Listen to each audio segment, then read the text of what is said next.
Hello, I'm Barry Coates. I'm Executive Director of Oxfam New Zealand. So the one thing that I am going to pitch for as the most important development issue that we need to deal with is climate change. This is a personal passion, but also something that Oxfam's been engaged in for many years.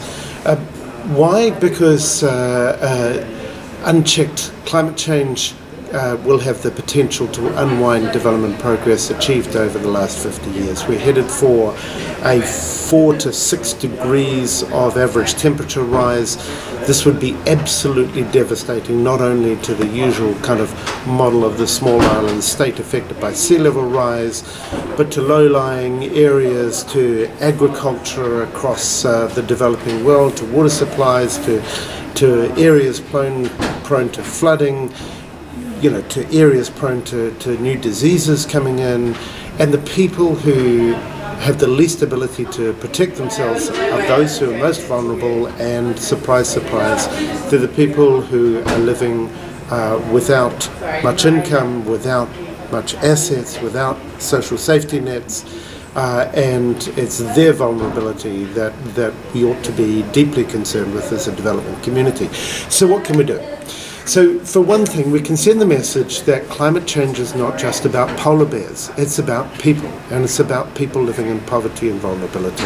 Secondly, we can advocate for changes within the industrialised societies to decarbonise their societies far faster than it's been happening. We have a role to play. It's our responsibility to do this as NGOs for those who have influence in the developed world. Secondly, we can make sure that in those negotiations on climate change, the principles of equity apply. The United States and other countries in current negotiations are trying to ignore anything to do with equity and trying to say that actually others ought to move faster than they should. And there are some very basic principles of those who caused the problem since the industrialization of societies ought to move first and furthest in taking action, and those with the income and the capability should do so, should bear the costs of all countries in adjusting. So there's an issue of, techie term, mitigation, reducing carbon emissions. But there's also helping developing countries to deal with a problem that they didn't cause. This isn't like aid. It's not giving money to be able to support better development. It's about essentially compensation for damage caused. And climate finance needs to be new and additional to aid money and shouldn't be mixed up with aid money. And we need a decent amount of it because countries are facing massive costs. They did a calculation in Florida as what it would cost just for Florida to protect itself from rising sea levels, and they stopped counting after hundreds of billions of dollars. The amount on the table for developing countries is at most 100 billion, and they're already talking about that, including a whole lot of private finance.